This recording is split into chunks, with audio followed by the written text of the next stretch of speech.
Nouvelle semaine, nouvelle édition, chers téléspectateurs, bonsoir et bienvenue dans ce journal en cette soirée du lundi 4 septembre 2023. Tout de suite, à la une de l'actualité de ce jour, le président de la République de Madagascar a remis des reconnaissances financières et des médailles aux athlètes malagasy qui ont défendu l'honneur de Madagascar lors de la 11e édition des Jeux des îles organisés à Madagascar. Cette cérémonie de reconnaissance des athlètes malagasy s'est tenue ce jour au Palais d'État d'Yavlu. Le président malagasy, Andry Rajoelina, n'a tenu parole et a également déclaré que le statut des athlètes professionnels à Madagascar sera instauré. Les détails avec Natera Koutmev sur les images de Andry Rajoelina. Madagascar a remporté la première place lors de la 11e édition des Jeux des îles organisés chez nous. Les athlètes se sont battus pour l'honneur national. Aujourd'hui, le porte-parole des sportifs malagasy a rappelé à travers le capitaine de l'équipe nationale de basketball qu'il serait temps de mettre les athlètes dans un statut professionnel. Le président de la République de Madagascar a rappelé aujourd'hui que 121 médailles d'or ont été remportées par les athlètes malagasy lors de ces Jeux des îles de l'océan Indien.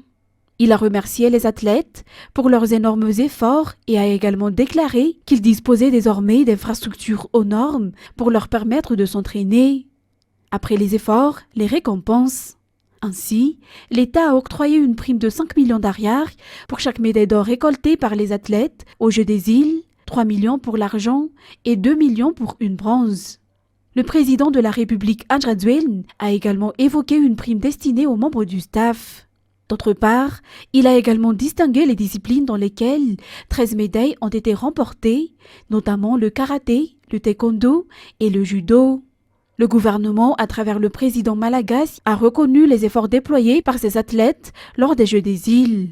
Cette cérémonie de reconnaissance des athlètes malagasy s'est tenue ce jour au Palais d'État d'Yavlu.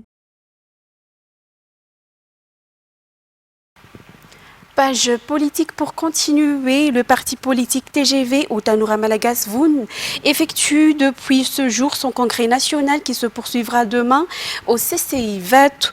La vie de la nation ainsi que les travaux accomplis par le TGV seront évalués lors de ce congrès.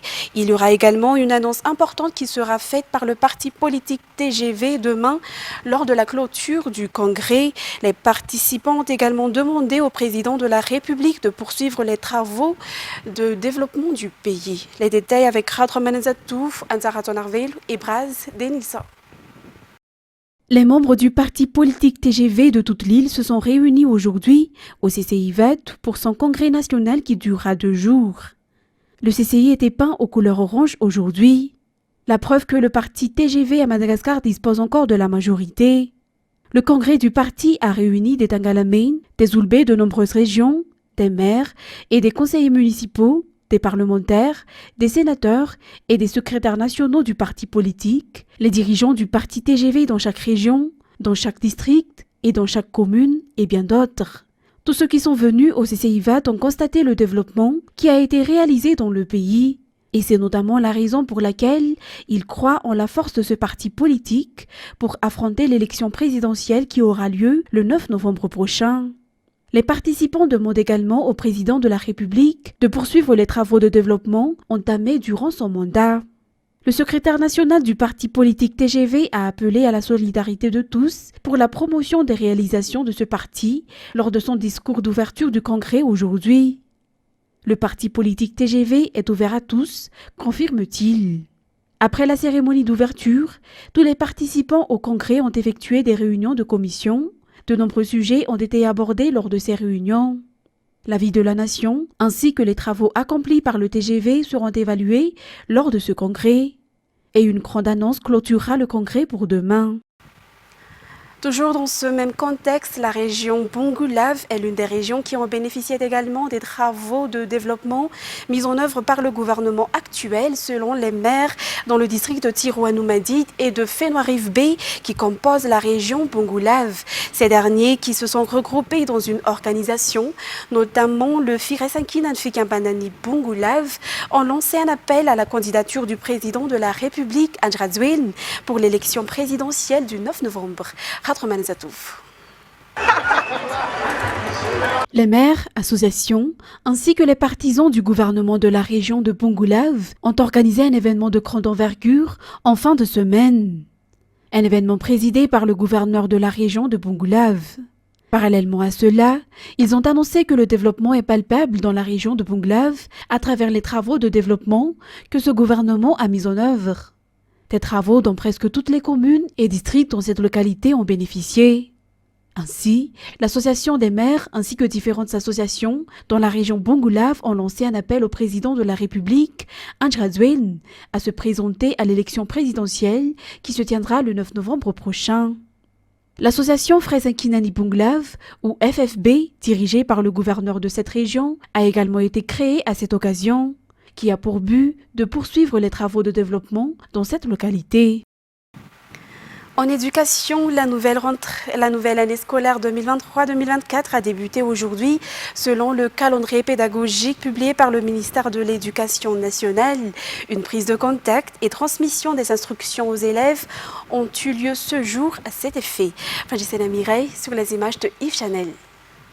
Ce lundi marque le premier jour de classe après les grandes vacances. Pour ce jour, les enseignants ont procédé au dispatching des salles de classe, ont émis toutes les consignes et ont donné les emplois du temps. Les élèves se déclarent prêts à affronter la nouvelle année scolaire. La plupart des élèves sont retournés à l'école aujourd'hui, selon le calendrier scolaire du ministère de l'Éducation. Pour certains parents, la préparation de cette rentrée scolaire a été plus difficile, notamment sur l'achat des fournitures scolaires. La fin de cette année scolaire sera le mois de juin 2024, selon toujours le calendrier du ministère de l'Éducation nationale. 80% des enfants pris en charge auprès des écoles d'accueil d'enfants défavorisés ne disposent pas encore de fournitures scolaires en ce début d'année scolaire. Afin d'éviter leur déscolarisation, certains établissements n'ont pas fixé de délai aux parents pour compléter les fournitures scolaires selon un responsable. Par ailleurs, des élèves au sein de cette école qui prennent en charge la scolarisation des enfants vulnérables dans la capitale ont reçu des fournitures scolaires gratuites aujourd'hui pour bien débuter la rentrée scolaire. Anna Martina et Nza Hadjiantsou nous en disent plus. De nombreuses écoles qui accueillent des enfants défavorisés dans le bas quartier sont confrontées à des difficultés dues au manque de fournitures pour leurs élèves. Pour cette année scolaire 2023-2024, la plupart des élèves n'ont pas suffisamment de fournitures scolaires, a indiqué le responsable de cette école. Dans une classe, seulement 2 élèves sur 30 ont pu compléter leur fourniture scolaire selon les informations. Pour que ces enfants défavorisés puissent jouir de leurs droits, notamment le fait d'aller à l'école, cette école accueille des enfants défavorisés dans le but de les aider et de les ramener en classe. Face à cela, différentes associations ont apporté leur soutien à cette école à atteindre son objectif. Environ 210 élèves ont bénéficié gratuitement de fournitures scolaires complètes à cet effet, atténuant ainsi les difficultés de leurs parents. En plus du soutien matériel, l'une des stratégies efficaces que le gouvernement met actuellement en œuvre est la mise en place de cantines scolaires. Ces écoles qui s'occupent des enfants vulnérables dans la capitale bénéficieront également de ce programme, selon toujours les informations. Ensuite, 50% des enfants malagasy quittent les bancs de l'école avant la classe de terminale. La raison étant le manque de moyens des parents, à l'origine, entre autres, du manque de nourriture.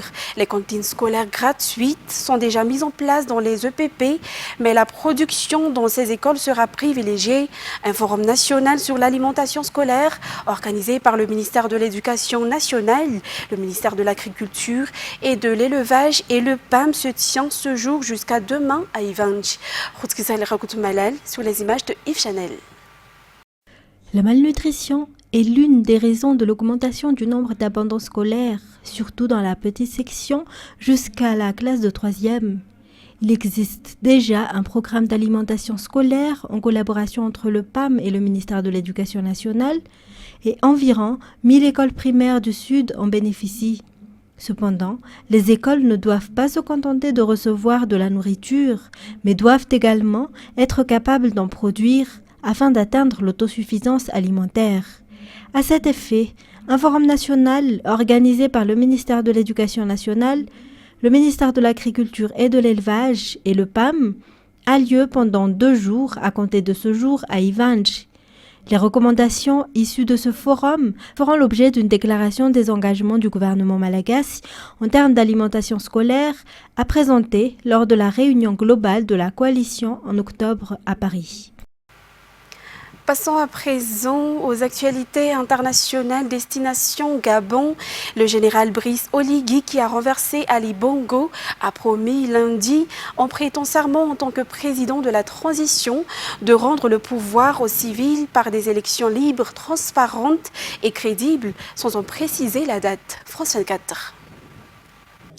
Oui, effectivement, et là il y a un peu plus de solennité. On se trouve toujours juste devant la porte du palais de la Rénovation, le palais présidentiel qui est bien connu des habitants de Libreville. Un peu plus de solennité puisqu'effectivement on sent qu'on est rentré dans une nouvelle ère. Enfin, en tout cas, on l'espère dans tout le Gabon, mais ici on en est convaincu. Il y a tout autour de nous des milliers de partisans complètement venus pour soutenir le nouveau président de la transition qui a donc prêté serment d'abord de suivre solennellement cette charte de transition sans en donner les véritables contours ni surtout le calendrier, ce qui, pour au-delà de ce quartier où il y a énormément de supporters, interroge un peu dans l'esprit de bon nombre d'autres Gabonais qu'on a pu interroger, au-delà évidemment du fait de changer d'air et de tourner la page résolument, et c'est certainement ce qu'on va retenir aujourd'hui, tourner la page des plus de 5 décennies de l'ère Bongo, père et fils. On sent que c'est une page tournée et que c'est un grand soulagement généralisé dans la population. Mais il y a eu cette cérémonie avec évidemment l'invocation des grands principes, des grands symboles très proches, très importants au Gabon. Il y avait un important parterre de l'ensemble du corps diplomatique, l'ensemble tous les corps d'armée bien évidemment qui ont soutenu le coup d'État du 30 août, mais également, et là ça passait un petit peu moins ici avec les partisans, les supporters du nouvel homme fort du Gabon, presque une grande partie du gouvernement d'Ali Bongo, le gouvernement qui a été donc démis par ce putsch après les élections, et dont le Premier ministre ici qui a réapparu aujourd'hui au cours de cette cérémonie. Et en tout cas, c'est encore en train de s'achever avant que le nouvel homme fort du Gabon sorte pour une parade militaire juste derrière nous, par cette sortie devant l'esplanade de la mosquée. On est en plein cœur de Libreville. Il congratule, il y a énormément d'accolades. On voit que là, pour l'instant, il offre un message extrêmement clair de rassemblement général. J'ajoute qu'au-delà des notables, des gens importants, des corps d'armée, du corps diplomatique, de la famille même du nouveau président de la transition ici au Gabon, il y a une grande partie de l'opposition qui était là et qui l'a congratulé. Donc il est dans un esprit un peu comme le titre de l'hymne national ici qui a retenti, où tout le monde s'est tu, la concorde, c'est l'hymne national gabonais. Et on voit que l'esprit aujourd'hui qui prédomine dans le discours et dans l'attitude du nouvel homme fort du Gabon, c'est la concorde. Maintenant, il est vrai qu'au-delà de ce quartier et des scènes de liesse, presque un esprit de kermesse qu'on a vécu toute la matinée, il y a une sorte d'attentisme dans le reste de la population pour savoir notamment quel calendrier, quid de nouvelles élections, et puis aussi le fait que après ce coup d'État, bien qu'on est dans une période de transition, est-ce que, puisqu'on sait que l'homme qui prend les rênes du pays est un homme du sérail qui fait partie du régime, d'une certaine manière, du régime qu'il a renversé, quelles vont être les options de cet homme qui prend les rênes aujourd'hui du Gabon? La France accueille lundi une poignée d'Afghans menacés par les talibans et exilés au Pakistan voisin. Cette opération d'évacuation est réclamée de longue date par leur soutien qui appelle Paris à changer de braquet avec un couloir humanitaire dédié aux femmes. France 24. Soulagement, oui, bien sûr, soulagement pour ces 5 femmes qui sont, en plus, là c'était presque un hasard du calendrier, mais qui sont 5 femmes extraordinaires qu'on avait pu rencontrer et interviewer en Afghanistan. Il y a une directrice d'université, il y a une grande présentatrice télé, il y a une militante pour les droits de l'homme qui est très connue dans son pays. Donc en plus c'est un groupe qui est vraiment un groupe assez extraordinaire, mais soulagement oui et non, puisque on parle de 5 profils, oui, de 5 vies effectivement qui vont pouvoir continuer, mais elles sont sont des centaines, elles sont des milliers entre l'Iran et le Pakistan aujourd'hui, qui ont, au prix d'efforts surhumains, qui ont réussi à payer des faux chaperons, à traverser parfois clandestinement la frontière, qui sont seuls au Pakistan, seuls en Iran, qui se sont payés des billets d'avion pour venir ici. Enfin, vous voyez, c'est un tel chemin du combattant que, en fait, cette possibilité, elle est offerte à très peu de femmes. Et c'est pour ça que vous ne voyez pas d'Afghanes autour de vous à Paris, et c'est pour ça que les Afghanes arrivent si peu en réalité. Donc, on espère que cette opération est la première d'une longue liste et que M. Emmanuel Macron va véritablement mener une politique d'asile féministe à l'égard des Afghanes et qu'il ne s'agit pas là d'un plan de com'. Toujours en France, l'association Les Restaurants du Cœur connaît des difficultés financières en raison du contexte inflationniste, avec des coûts de fonctionnement en pleine explosion et une demande accrue d'aide alimentaire. L'organisation créée par Coluche en 1985 pourrait fermer d'ici 3 ans si rien n'est fait selon son président. France 24. Il y a de plus en plus de monde et c'est très dense. On n'arrête pas. Une fois que ça a commencé, il faut recharger en permanence, donc on n'arrête pas. Vous voulez les deux? Les deux? C'est râpé et bleu. Ben, il y a du fromage.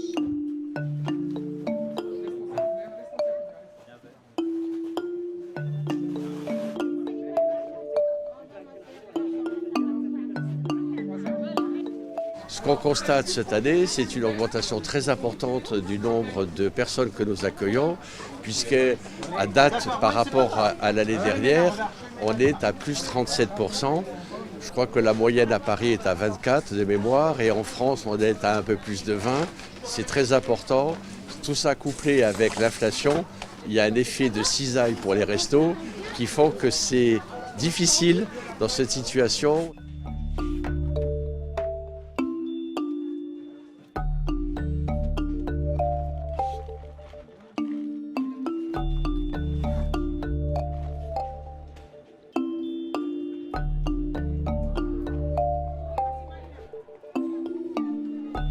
Avec l'inflation, tout est chamboulé. On n'arrive plus à manger normalement. Parfois, on se prive même parfois du repas de midi.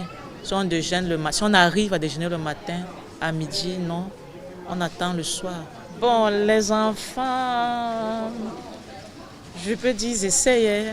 On ne peut pas dire qu'ils mangent à leur convenance. Donc, on essaye de grappiller d'organisation en organisation pour essayer de joindre les deux bouts.